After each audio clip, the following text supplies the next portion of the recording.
نحمده ونصلي على رسوله الكريم أما بعد. أعوذ بالله من الشيطان الرجيم. بسم الله الرحمن الرحيم. رب اشرح لي صدري ويسر لي أمري واحلل عقدة من لساني يفقهوا قولي. ربي يسر ولا تعسر وتمم بالخير. اللهم لا سهل إلا ما جعلته سهلا وأنت تجعل الحزن إذا شئت سهلا. اللهم انفعنا بما علمتنا وعلمنا ما ينفعنا وزدنا علما. آمین یا رب العالمین۔ آج ہم انشاءاللہ اللہ کے خاص فضل و کرم سے، اس کی خاص رحمت و توفیق سے سورۃ البقرہ کی آیت نمبر 196 سے آنورڈ اپنا سبق دیکھیں گے اور کچھ آیات کو سمجھنے کی کوشش کریں گے۔ سب سے پہلے ہم اسی کے حمد اور اسی کا شکر اور اسی کی تعریف کرتے ہیں جس نے ہمیں یہ وقت اور یہ مہلت عطا فرمائی،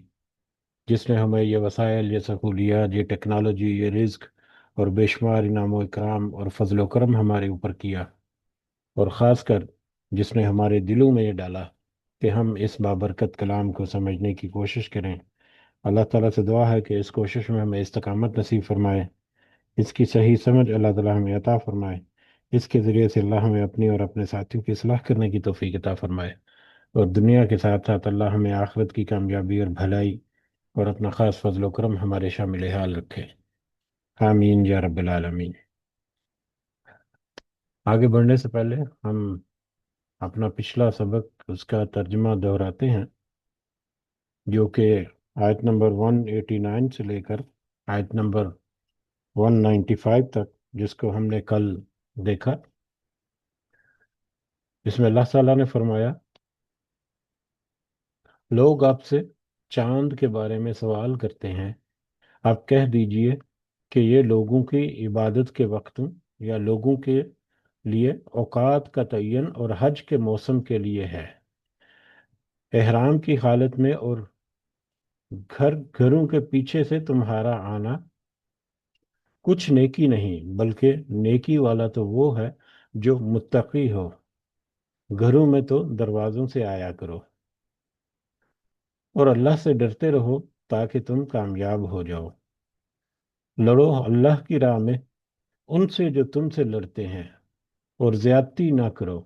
اللہ تعالیٰ زیادتی کرنے والوں کو پسند نہیں فرماتا۔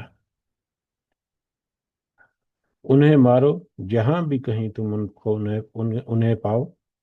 اور انہیں نکالو جہاں سے انہوں نے تمہیں نکالا، اور سنو، فتنہ قتل سے زیادہ سخت ہے، اور مسجد الحرام کے پاس ان سے لڑائی نہ کرو جب تک کہ وہ خود تم سے نہ لڑیں۔ اگر یہ تم سے لڑیں تو تم بھی انہیں مارو، کافروں کا یہی بدلہ ہے۔ اور اگر یہ باز آ جائیں تو اللہ تعالیٰ بخشنے والا مہربان ہے۔ ان سے لڑو جب تک کہ فتنہ نہ مٹ جائے اور اللہ تعالیٰ کا دین غالب نہ آ جائے، اور اگر یہ رک جائیں تو تم بھی رک جاؤ، زیادتی تو صرف ظالموں پر ہی ہے۔ حرمت والے مہینے حرمت والے مہینوں کے بدلے ہیں، اور حرمتیں عدلے بدلے کی ہیں، یا حرمتوں کی بھی قصاص ہے۔ جو تم پر زیادتی کرے تم بھی اس پر اسی کی مثل زیادتی کرو جو تم پر کی گئی ہے، اور اللہ تعالیٰ سے ڈرتے رہا کرو، اور جان رکھو کہ اللہ تعالیٰ پرہیزگاروں کے ساتھ ہے۔ اللہ تعالیٰ کی راہ میں خرچ کرو، اور اپنے ہاتھوں ہلاکت میں نہ پڑو، اور سلوک و احسان کرو، اللہ تعالیٰ احسان کرنے والوں کو دوست رکھتا ہے۔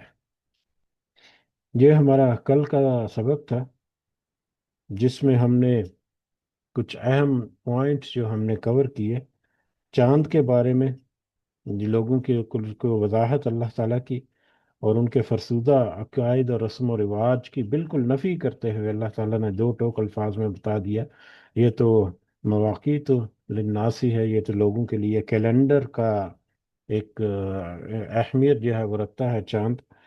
اور پھر جنگ اور قتال کے بارے میں اللہ کے راستے میں اس کی اجازت اللہ تعالیٰ نے عطا کی، مگر اس کی کنڈیشنز اس میں ساتھ رکھی۔ ایک تو وہ ان کے خلاف جنگ لڑو یا قتال کرو جو تمہارے خلاف جنگ یا قتال پر آمادہ ہوں، اور پھر جنگ کے دوران شدت جذبات کی وجہ سے اللہ کی طے کردہ حدوں کو کہیں تجاوز نہ کر جانا۔ اللہ کی طے کردہ حد یا یا زیادتی کرنے سے اللہ تعالیٰ نے روک دیا کسی بھی حالت میں، کسی بھی صورت میں۔ اسی طرح مسلمانوں کے لیے جنگ کے دوران ایسی حکمت عملی اللہ تعالیٰ نے بیان کی جس کی مثال دنیا میں کہیں اور نہیں ملتی۔ اور اس کے علاوہ اللہ تعالیٰ کے راستے میں، یعنی جہاد کے لیے اور قتال فی سبیل اللہ کے لیے اپنی جانوں کے ساتھ ساتھ اپنے مالوں کا نذرانہ پیش کرنا، اور یہ اس کو جاری و ساری رکھنا، یہ ہمیں آخری آیت میں کل کے سبق میں دیکھنے کو ملا۔ آج کا ہمارا سبق جیسا تذکرہ ہوا آیت نمبر 196 سے شروع ہوتا ہے۔ آیت نمبر 196۔ اعوذ باللہ من الشیطان الرجیم۔ وَأَتِمُّوا، اور تم پورا کرو، الحج والعمرۃ، حج اور عمرہ۔ جب تم حج اور عمرہ کے لیے نکل پڑو اور اس کے ارادہ کر گزرو اور پریکٹیکلی اس کو نافذ کرنے کے لیے نکل پڑو، تو پھر ایسی صورت میں تمہیں چاہیے کہ جہاں تک ممکن ہو حج اور عمرے کے جتنے بھی مناسک ہیں یا جتنے اس کی معاملات ہیں ان سب کو مکمل کرو۔ اب یہاں سے آگے حج کے بارے میں کچھ انفارمیشن ہے، حج کے بارے میں کچھ ہدایات ہیں، کچھ رہنمائیاں ہیں۔ مناسک حج جو ہیں ان کے بارے میں خاص کر آیت نمبر 196 جو ہے، 196 نمبر آیت، اس میں مناسک حج، حج ادا کرنے کا طریقہ جو ہے وہ ہمیں ملتا ہے، اور اس کے بعد میں آنے والی آیات جو ہیں اس میں بھی حج سے جڑے ہوئے مختلف نصیحتیں اور احکامات جو ہیں وہ ہمیں ملتے ہیں۔ تو جیسا کہ پہلے ہم نے دیکھا کہ جہاد کے بارے میں، قتال کے بارے میں، کہ مشرقین کا جہاد اور قتال جو ہے وہ دنیا کے مطلب معاملات کے لیے تھا۔ اسی طرح سے رمضان کے بارے میں ہم نے دیکھا کہ رمضان کے روزے جو ہیں مختلف مذاہب میں جو رکھے جاتے، یا مشرقین جو مذاہب جو روزے رکھتے، ان میں بھی کچھ فرسودہ قسم کے عقائد اور رسم و رواج جو ہیں وہ شامل۔ اسی طرح سے اللہ کے راستے میں خرچ کرنے کے بارے میں بھی، کہ وہ تو بتوں کے اور دوسروں کے غیر اللہ کے راستے میں خرچ کرنا، جبکہ خرچ کرنے کا اصل اور حقیقی جو فائدہ ہے وہ تو صرف اور صرف اللہ کے راستے میں ہے۔ تو یعنی جتنے بھی یہ احکامات گزرے، جتنے بھی یہ پوائنٹس گزرے یا میجر ٹاپکس جو پیچھے گزرے ہیں، ان سب میں بہت ساری فرسودہ قسم کے رسم و رواج اور عقائد اور نظریات اور یہ ساری باتیں جو اس وقت رائج تھیں، اس وقت کی مختلف قوموں کی، اور خاص کر قریش مکہ کی یا انصار میں یا ارد گرد جتنے بھی قبائل آباد ہیں ان میں، تو ان کی وہاں پر فائن ٹیوننگ ہوئی، ان کی وہاں پر اصلاح ہوئی۔ کچھ باتوں کو اللہ تعالیٰ نے، بلکہ زیادہ تر ان کے نظریات عقائد جو ہیں ان کو سرے سے رد کر دیا، اور اللہ تعالیٰ نے ایک فائن ٹیون انفارمیشن اپڈیٹڈ، جو کہ صحیح معنوں میں حق پر مبنی ہے، وہ اللہ تعالیٰ نے تذکرہ کی۔ اسی طرح سے حج اور عمرے سے متعلقہ بھی بہت سارے فرسودہ قسم کے عقائد یا نظریات یا ان کے رسم و رواج جو ہیں وہ گھڑے ہوئے تھے۔ تو لہذا اللہ تعالیٰ نے یہاں پر حج کے بارے میں تفصیل کے ساتھ تذکرہ کر کے، حج اور عمرہ یعنی حج تمتع کے بارے میں تفصیل کے ساتھ تذکرہ کر کے، اس کے بارے میں اگر کسی کو کوئی ابہام ہے، کوئی شکوک و شبہات ہیں، کچھ نظریات میں کچھ اختلاف ہے، تو اس کو ختم کر کے ایک کامن پوائنٹ جو ہے اس پر آنے کا یہاں پر ہمیں اللہ تعالیٰ نے وعدے کر دیا کہ صحیح طریقہ جو ہے وہ یہ ہے، اس کے مطابق جب تم چلو گے تو تمہارا حج جو ہے وہ اللہ کے ہاں مقبول ہوگا۔ اگر تم اس میں ڈنڈی مارو گے اور اللہ کے علاوہ کسی اور کی رضا یا کسی اور کے لیے یہ محنت اور دوڑ دھوپ کرو گے، تو پھر تمہارا حج جو ہے وہ قابل قبول نہیں۔ دنیا کے لیے کرو گے تو دنیا تو ہو سکتا مل جائے، اللہ کی طرف سے آخرت میں تمہیں اس میں کوئی حصہ نہیں ملے گا۔